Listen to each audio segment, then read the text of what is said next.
Gaza में जारी जंग के साथ साथ इजराइल अंदरूनी इख्तलाफात से भी गुजर रहा है। इजराइल के पीएम बेंजामिन नेतन्याहू और इजरायली वज़ीर दिफा योआव गैलेंट के बीच जबरदस्त मनमुटाव देखने को मिल रहा है, जिसको लेकर नेतन्याहू के गैलेंट के साथ तकनीकी और तीखी नोकझोंक भी हुई, जो सरकार के लिए फिक्र का मौजू है, क्योंकि वेस्ट एशिया में जंग का खदशा बढ़ रहा है और ऐसे हालात में इजराइल में जारी खींचतान इस मुश्किल को और बढ़ा रही है। नेतन्याहू का गैलेंट के खिलाफ ये रद्देअमल उस रिपोर्ट के बाद आया है जिसमें गैलेंट ने जंग में पूरी जीत के लिए नेतन्याहू के वादों को बार बार बकवास बताया और नेतन्याहू के अज़्म पर भी सवाल उठाया है। नेतन्याहू के दफ्तर से जारी एक बयान में कहा गया है कि गैलेंट लगातार इसराइल मुखालिफ बातें कर रहे हैं, जो बंधकों की रिहाई के मुआहदे को नुकसान पहुंचाता है। और बयान में ये भी कहा गया है कि इसराइल के टारगेट अभी भी हमास का खात्मा और बंधकों की रिहाई है और ये तनाज़ा ऐसे वक्त में सामने आया है जब ईरान और हिजबुल्लाह इजराइल पर हमले के लिए तैयार बैठे हैं। वाज़ेह है कि 2022 में नेतन्याहू के इक़्तिदार में वापस आने के बाद से ही ये कलह जारी है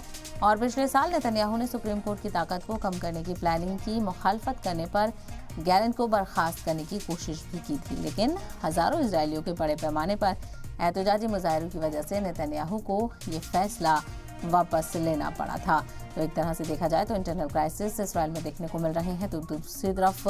जंगबंदी को लेकर पेशी रफ्त आगे बढ़ने की कवायद में नज़र आ रही है और ऐसे में अब देखना बेहद अहम होगा कि क्या एक तरफ इंटरनल क्राइसिस संभालते हैं या फिर जंगबंदी को लेकर अब इजराइल आगे बढ़ता हुआ नजर आएगा।